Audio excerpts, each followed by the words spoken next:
Você já deve ter ouvido a frase "vamos aguardar o resultado da perícia". Esse é o processo indispensável para a elucidação de crimes. Há muitas técnicas usadas, mas é preciso manter a cena do crime e muitas vezes isso não acontece. O local é invadido por curiosos, o que pode interferir nas investigações. Nós convidamos o perito criminal Cássio Tione, que é lá do Distrito Federal, para falar um pouco mais sobre esses e outros assuntos. E a gente começa exatamente sobre esse. Bom dia para o senhor. Bom dia, Salgado. Bom dia a todos. A gente começa exatamente pela cena de crime. Digamos, o que mais atrapalha na investigação do perito? Sem dúvida, uma das máximas que nós utilizamos é dizer que a cena de crime, ou a preservação da cena de crime, é talvez o nosso calcanhar de Aquiles, é o nosso ponto mais vulnerável, o nosso ponto em que nós temos que prestar muita atenção com relação àquilo que acontece antes da chegada das equipes de peritos num local de crime. Agora, seria uma mudança intencional ou não? Existe a mudança intencional, quando alguém pode ter interesse em modificar os vestígios, né?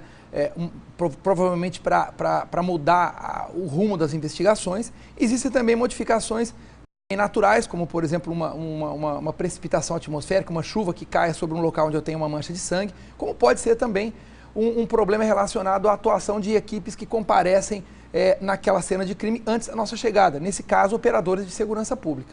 Seriam mais comuns em cenas de assassinatos? Ocorrem todos os tipos de cenas, mas aquelas que acabam nos chamando mais atenção e gerando mais repercussão são sempre aqueles relacionados a crimes de maior ofensividade, como nos casos de homicídios. A gente vê hoje em dia a produção constante de seriados voltados à perícia. Isso deve ter feito com que a profissão também tivesse uma visibilidade maior. Mas nesses seriados, a estrutura que se tem é muito grande, tem todos os recursos. Isso aqui, a estrutura da perícia no Brasil ainda está muito distante dessa realidade mostrada nas TVs? Quando surgiram esses seriados, né, os famosos CSI, nós tivemos, é claro, uma oportunidade de divulgar o que é o trabalho. Então, serviu como um marketing, vamos dizer assim, para essa função, para todos os nossos peritos criminais no Brasil. Mas nós também tivemos uma outra dificuldade, que é o fato de você muitas vezes revelar como é que você poderia adulterar uma cena de crime. Isso também foi um problema, tanto que em outros países passou a se estudar isso como o chamado fenômeno CSI. Com relação àquilo que você mencionou também, respondendo, nós ainda estamos distantes dos centros de maior desenvolvimento no mundo, dos países de primeiro mundo, mas a maior parte daquelas técnicas que a gente vê nos seriados, elas estão realmente disponíveis, inclusive no Brasil.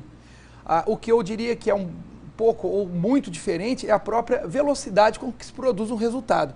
Não é simplesmente você coletar um vestígio na cena de crime, introduzir um vestígio numa máquina e ela, dali a poucas horas, te dá até o endereço do suspeito. Não é bem assim que funciona.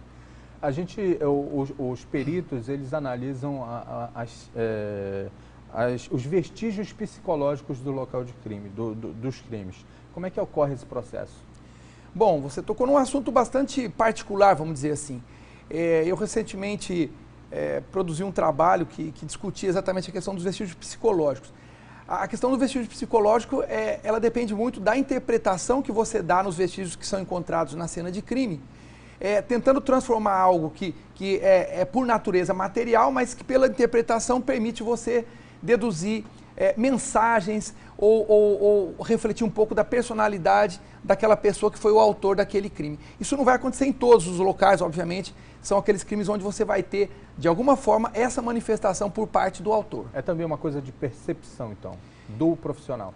Sem dúvida, é algo da percepção e é algo baseado no próprio conhecimento já acumulado a respeito de determinados comportamentos, determinadas patologias de ordem psicológica, etc.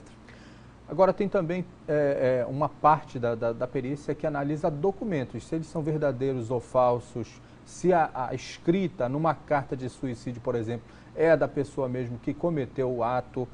Como é que é feito esse trabalho? Aí nós estamos falando de uma outra área, que é a área que nós denominamos documentoscopia.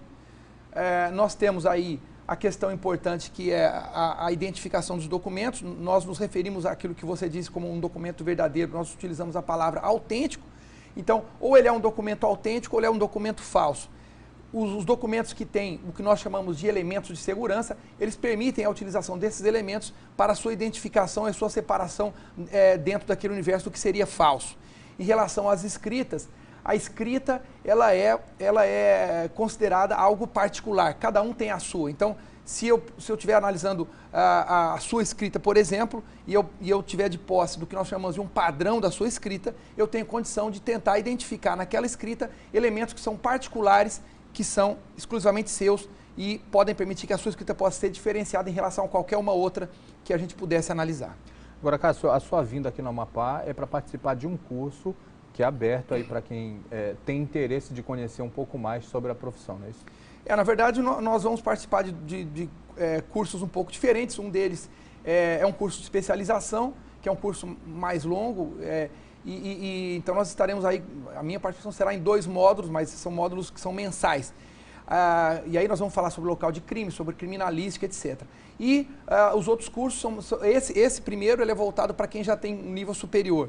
E o outro, que são cursos relacionados à área de documentoscopia, esse é aberto a pessoas que têm necessidade, muitas vezes, de estarem trabalhando com relação à questão de fraudes, à questão de identificação de documentos, etc. Ok, obrigado por ter participado aqui do Bom Dia Amazônia. Eu que agradeço, foi um prazer.